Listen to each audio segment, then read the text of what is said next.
and hopes that we get it right. We serve a God who sticks his hand down in the affairs of humanity. And there are times when corporal punishment and sometimes when capital punishment are used by God himself to set things in order. Remember in the New Testament when the Christian church is in its infant stages and Ananias and Sapphira step up with their hypocritical selves and pretended to be doing something that was of great sacrifice. They were struck dead instantly because God does not like it when we do wrong, but he likes it even less when our wrong leads others into wrong. Leadership is a gift given by God, and some want the authority of leadership, but I would suggest to you that there is also great responsibility, and the punishment tends to be more severe for the leaders of God who are going the wrong direction because they have influence. Know this, that you don't have to pull down a leader of God. God himself takes out his hand and spanks his children, and especially those who he has established with favor to give leadership. In this story, some 24,000 are dead.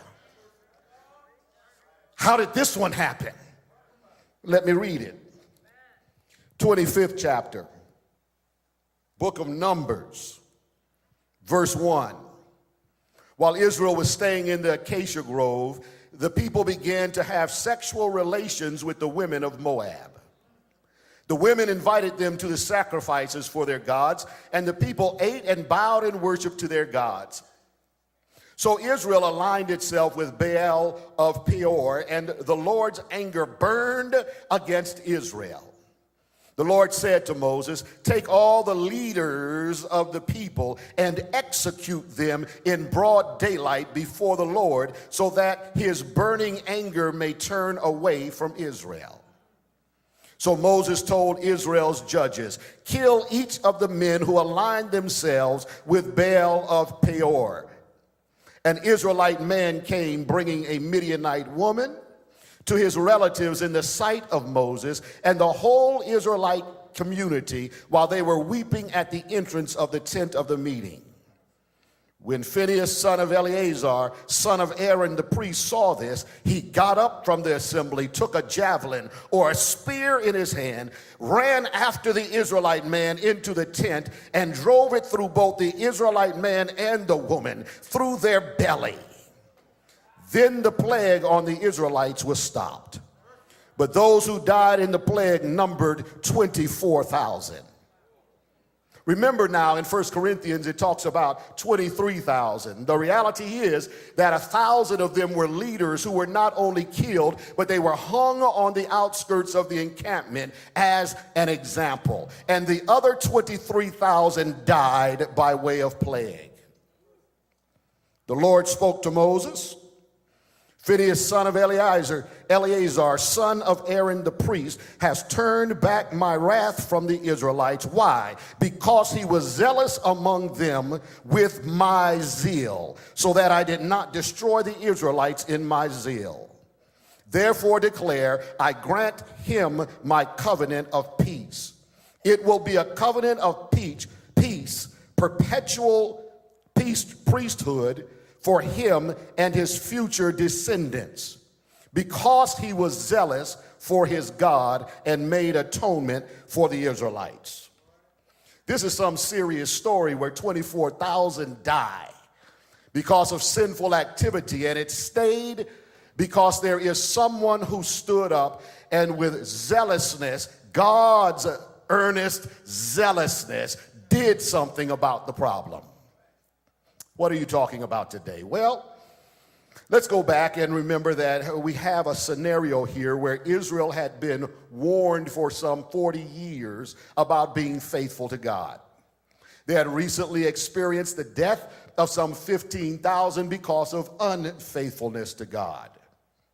They had seen the favor of God in the preceding chapters as they beat the Amorites and took over their territory in those shade trees right on the banks of the Jordan River. Now the Midianites were afraid that this conquering people were about to take their territory. Israel was not interested in taking their territory. Israel simply needed to pass through their land on the way to promise. But the scared Midianite king said, we've got to do something to stop them.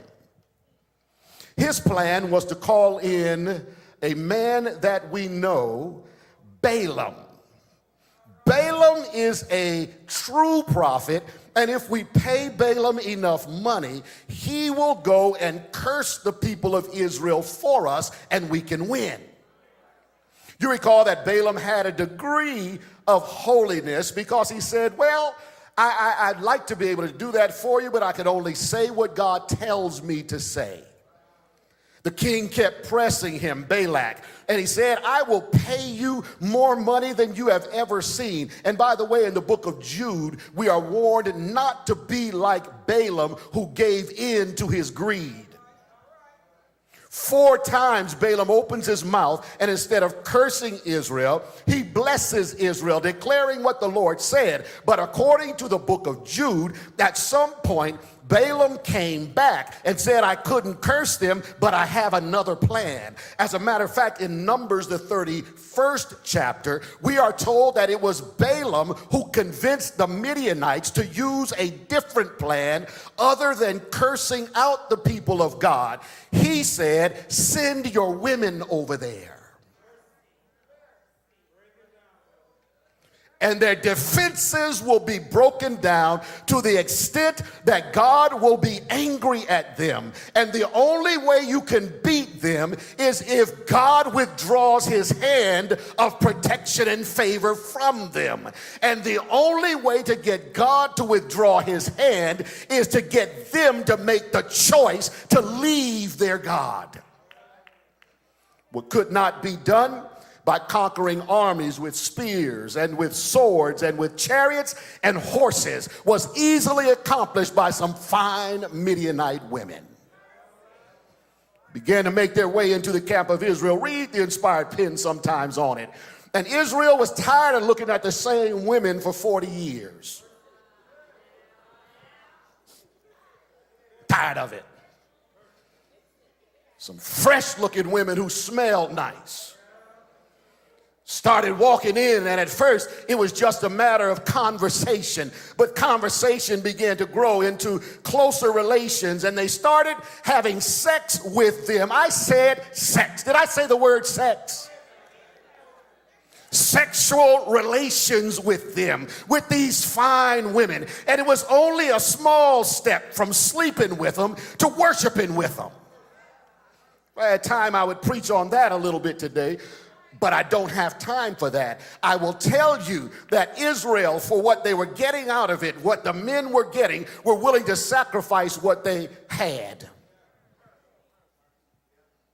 And because of it, a plague hit them.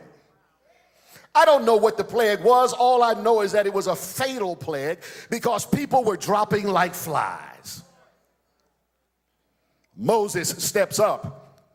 Moses says, you sinned against God. Let's repent. And at the door of the tent of meeting, the Israelites begin to weep and cry and turn from their wicked ways. That is, everybody except for one bold, zealous sinner.